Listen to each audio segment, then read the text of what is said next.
LPG gas ಸಿಗುತ್ತಾ ಸಿಗಲ್ವಾ ಸ್ವಾಮಿ? ಬಹಳ ನೇರ ಪ್ರಶ್ನೆ. ಪೆಟ್ರೋಲ್ ಸ್ಟಾಕ್ ಇದೆಯಾ ಇಲ್ವಾ? ಬಹಳ ನೇರ ಮಾತಾಡೋಣ. ನಿಮ್ ಜೊತೆಗೆ ನಾನು ಮಾತಾಡ್ಬೇಕು ಇವತ್ತು. Let's talk. ಓಕೆ, ಅದರ ಜೊತೆಗೆ ಏನ್ ಈ ಸರಕು ಸಾಗಾಟ ಎಲ್ಲ ಬಂದಾಗ್ಬಿಡುತ್ತಾ? ಈ ಲಾರಿ ಬಸ್ಗಳು ಎಲ್ಲ ನಿಂತ್ಕೊಂಡ್ಬಿಡ್ತಾವ? ಸ್ವಾಮಿ ನಾವು ದಾವಣಗೆರೆಗೆ ಹೋಗ್ತಾ ಇಲ್ಲ, ಮಧ್ಯದಲ್ಲೇ ಇಳ್ಕೊಂಬಿಡಿ ಅಂತ ನಿಮ್ಮನ್ನ ಬಸ್ನವರೆಲ್ಲ ಇಳಿಸ್ಬಿಡ್ತಾರ? ಬೇರೆ ಬೇರೆ ಕಡೆಗಳಲ್ಲಿ ಬರ್ತಾ ಇರೋದು ನೋಡಿದ್ರೆ ಜನ ಪಾಪ ಹಂಗೆ ಹೆದರ್ಕೊಂತಾ ಇದ್ದಾರೆ.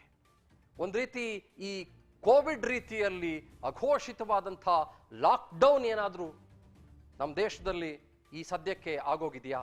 ಇದೇನು ಕೃತಕವಾಗಿ ಅಭಾವ ಸೃಷ್ಟಿ ಮಾಡುವಂಥ ಪ್ರಯತ್ನ ಮಾಡ್ತಾ ಇದ್ದಾರಾ, ಅಥವಾ ರಿಯಲಿ ಇನ್ ಫ್ಯಾಕ್ಟ್ ನಿಜ ಜೀವನದಲ್ಲಿ ಸಮಸ್ಯೆ ಉಂಟಾಗಿದೆಯಾ? ಇದೇನು ರೂಮರ್ರ ಅಥವಾ ಏನಾದ್ರೂ ಕಾನ್ಸ್ಪಿರಸಿನ?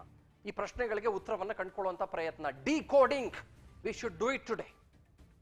ಇದನ್ನು ಮಾಡಿಲ್ಲ ಅಂತಂದ್ರೆ ನಾವು ಮೀಡಿಯಾಗಿ ಏನೂ ಪ್ರಯೋಜನ ಇಲ್ಲ. ನೇರವಾಗಿ ಹೇಳ್ತೀನಿ ನಿಮ್ಮ ಹತ್ರ, ಜನರಿಗೆ ಸತ್ಯ ತಿಳಿಸುವಂತ ಪ್ರಯತ್ನ ಮಾಡಿಲ್ಲ ಅಂದ್ರೆ ಜನರ ಮನಸ್ಸಿನ ಆಘಾತಗಳನ್ನ, ಪಾಪ ಅವ್ರಿಗಿರುವ ನೂರಾರು ಸಮಸ್ಯೆಗಳನ್ನ, ಈಗಲೇ ನೂರಾರು ತೊಂದರೆಗಳಲ್ಲಿ ಇರ್ತಾರೆ ಜನ.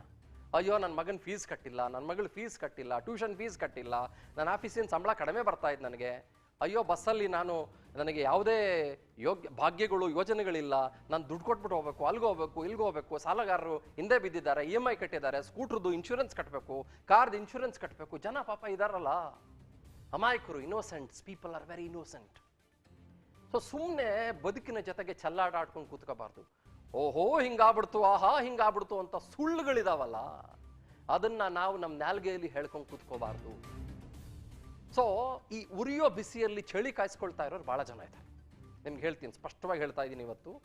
LPG ಗ್ಯಾಸ್ ಸಿಗೋದೇ ಇಲ್ಲ, ಮತ್ತೊಂದು ಮಗದೊಂದು. I agree, there is a problem with the LPG gas. ನಾನು ಇಲ್ಲ ಅಂತ ಹೇಳ್ತಾ ಇಲ್ಲ. There is certainly a problem with the LPG gas, but there is something else about diesel and petrol. Diesel ಮತ್ತು ಪೆಟ್ರೋಲ್ ಬಗ್ಗೆ ಬೇರೆ ವಿಚಾರಗಳಿದ್ದಾವೆ. ಆಮೇಲೆ ಸುಮಾರು ಜನ ಏನ್ ಮಾತಾಡ್ಕೊಳ್ತಾ ಇರೋದು, ಡೀಸೆಲ್ ಪೆಟ್ರೋಲ್ ಸಿಗಲ್ಲ ಅಂತಂದ್ರೆ ಈ ಕ್ಯಾಸ್ಕೇಡಿಂಗ್ ಎಫೆಕ್ಟ್ ಅಂತ ಎಕಾನಮಿಯಲ್ಲಿ ಕರೀತಾರೆ. ಏನದು? ಈಗ ಫಾರ್ ಎಕ್ಸಾಂಪಲ್ ಡೀಸೆಲ್ ಸಿಗ್ಲಿಲ್ಲ ಅಂತಂದ್ರೆ ಅಲ್ಲಿ ಯಾವುದೋ ಗಾಡಿ ಮೂವ್ ಆಗಲ್ಲ. ಗಾಡಿ ಮೂವ್ ಆಗಿಲ್ಲ ಅಂತಂದ್ರೆ ಸರಕು ಸರಂಜಾಮಗಳು, ಅಕ್ಕಿ, ಬೇಳೆ, ಆಯಿಲ್ಲು, ತರಕಾರಿ, ಮತ್ತೊಂದು ಮಗದೊಂದು, ಅದ್ಯಾವುದು ಕೂಡ ಬೇರೆ ಬೇರೆ ಕಡೆಗೆ ಮೂವ್ ಆಗೋದಿಲ್ಲ. ಅದು ಮೂವ್ ಆಗಿಲ್ಲ ಅಂತಂದ್ರೆ ಯಾವುದೋ ಒಂದು ಹೋಟ್ಲ್ ಓಪನ್ ಆಗಲ್ಲ. ಯಾವುದೋ ಹೋಟ್ಲ್ ಓಪನ್ ಆಗಿಲ್ಲ ಅಂತಂದ್ರೆ ಯಾರಿಗೂ ಅಲ್ಲಿ ಬಿಸ್ನೆಸ್ ಆಗೋದಿಲ್ಲ. ಬಿಸ್ನೆಸ್ ಆಗಿಲ್ಲ ಅಂತಂದ್ರೆ ಇನ್ನೊಬ್ಬನ ಹೊಟ್ಟೆ ತುಂಬೋದಿಲ್ಲ. ಅದೇ ರೀತಿ ಮನೆ ವಿಷಯಕ್ಕೆ ಬಂದಾಗ ತರಕಾರಿಗಳು ಸಿಗೋದಿಲ್ಲ ಅಂತಂದ್ರೆ ಆ ಮನೆಯಲ್ಲಿ, ಆ ಒಲೆಯಲ್ಲಿ ಅವತ್ತು ತರಕಾರಿ ಉರಿಲಿಲ್ಲ ಅಂತಂದ್ರೆ ಅವ್ರು ತರಕಾರಿ ತಿನ್ನಕ್ಕಾಗಲ್ಲ. But if we do not decode ಇದನ್ನ, ಇವತ್ತು ಸ್ಪಷ್ಟವಾದ ಸಂಗತಿಯನ್ನ ಹೇಳಬೇಕು ನಿಮ್ಮ ಮುಂದೆ. ಆ ವಿಷಯ ಇವತ್ತಿನ ಸತ್ಯ ಸ್ಫೋಟದ ವಿಷಯ. ನಿಮಗೊಂದಿಷ್ಟು ವಿಚಾರಗಳನ್ನು ಹೊತ್ಕೊಂಡು ನಿಮ್ಮ ಮುಂದೆ ಬರ್ತೀನಿ. ಇವಾಗ ನಾನು, ಜನ ಪೆಟ್ರೋಲ್ಗೋಸ್ಕರ, ಡೀಸೆಲ್ಗೋಸ್ಕರ ಪರದಾಡ್ತಾ ಇದ್ದಾರೆ ಹಲವು ಕಡೆಗಳಲ್ಲಿ. Is this a conspiracy or is this actually a fact? ಗಮನಿಸೋಣ, ನಾವು ಅದನ್ನ ನೋಡ್ಕೊಂಬರೋಣ ನೇರವಾಗಿ. ಬೀದರ್, ಯಾದಗಿರಿ, ಚಿಕ್ಕಬಳ್ಳಾಪುರ, ಶಿವಮೊಗ್ಗ, ವಿಜಯನಗರ, ಈ 5 ಜಿಲ್ಲೆಗಳ ದೃಶ್ಯಗಳನ್ನು ಗಮನಿಸಿ. ಪೆಟ್ರೋಲ್ಗಾಗಿ ಹಾಹಾಕಾರ ಉಂಟಾಗಿರೋದು ನಿಜ ಸಂಗತಿಯೋ ಅಥವಾ is it A cooked up story?